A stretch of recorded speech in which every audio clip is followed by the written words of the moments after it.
welcome back to my channel. Today we are going to make chicken cobbler. You're going to need to preheat your oven to 400 degrees. Melt 4 tablespoons of butter. Pour it in a 9x13 pan. You're going to need a box of frozen mixed vegetables. I wanted to do peas and carrots, but they didn't have it, so at the store. Mixed vegetables will be fine. You're also going to need 4 cups of chopped up chicken. It can be leftover chicken or rotisserie chicken or some that you just cooked and threw in the casserole just cause. I just cooked like 2 chicken breasts. You're going to need about 4 cups worth. It's okay if you do a little bit shy of that. Your Red Lobster biscuit mix. Again, 2 cups of milk.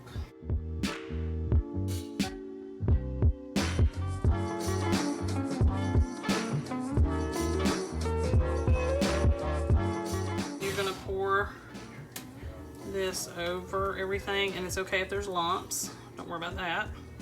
1 cup of chicken broth and a can of cream of chicken. Combine that. And do not mix the biscuit mixture with the rest of the things that are in the baking dish. Don't mix it. You can pour this mixture over the top, and you're not going to mix this either. That was my boiling cube. I'm going to take that out. So we're going to bake this 400 degrees for 40 to 50 minutes until the top is brown and everything's bubbling around the edges. I'll see y'all back here in a few. Okay, y'all, so this is the finished product.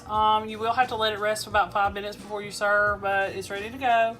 You're supposed to take it out when it starts to brown. I may stick this back in there and let it brown up just a little bit longer because I'm a little bit concerned with this area here to make sure that it got done all the way, but it was hot and bubbly and everything like it's supposed to be. Today we are going to work on cracked chicken casserole, and you need to preheat your oven to 350 degrees, and let's get started. You're going to need 4 ounces of cream cheese softened, and you're going to need about 8 ounces of sour cream, and I was working on that. And you're gonna mush these together.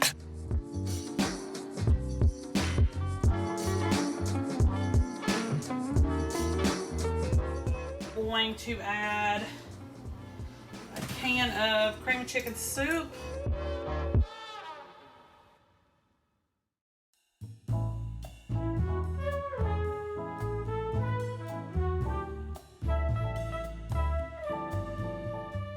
I almost forgot, I need my ranch seasoning.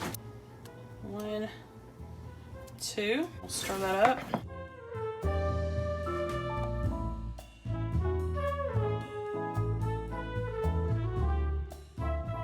But I'm just gonna put in some bacon pieces, the real ones, not the crunchy type.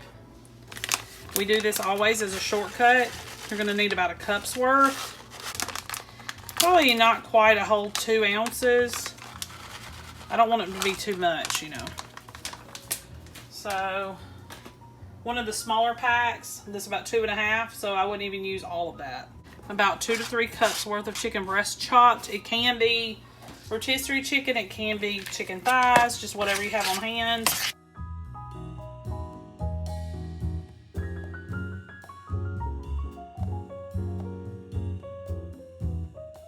We need about 1.5 cups of shredded cheddar. So about 1.5 cups worth of cheddar cheese. That's probably more than I needed, but it'll be fine.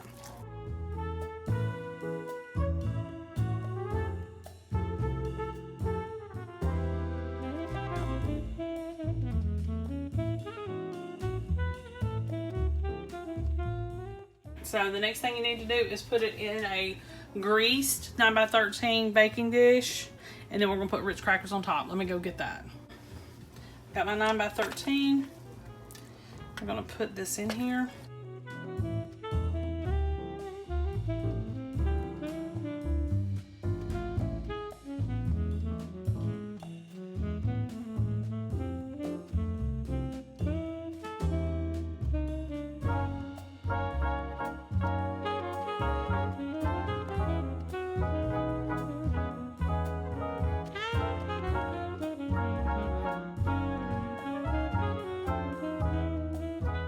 I took 1 sleeve of Ritz crackers and crushed them in a bag. And I'm gonna put 1/4 cup of melted butter in the bag with the crackers. I'm just gonna kind of move it around in here.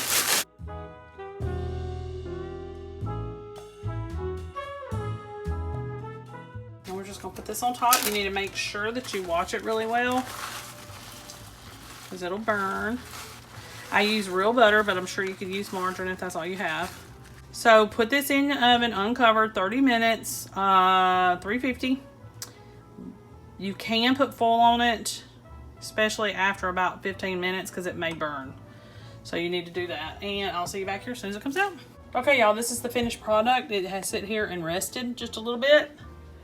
I just cooked it for about 30 minutes. I did tint it with foil to keep the top from burning, and I waited till it was hot and bubbly before I took it out. I'm gonna serve this over green beans instead of pasta or rice or any of that, but you can serve it over anything. You can leave it the way it is. Pasta is a, you know, an alternative, and so is rice. That would be good, and even some mashed potatoes if you wanted to do that. All right, y'all, make sure you like and subscribe. I'll see y'all next time.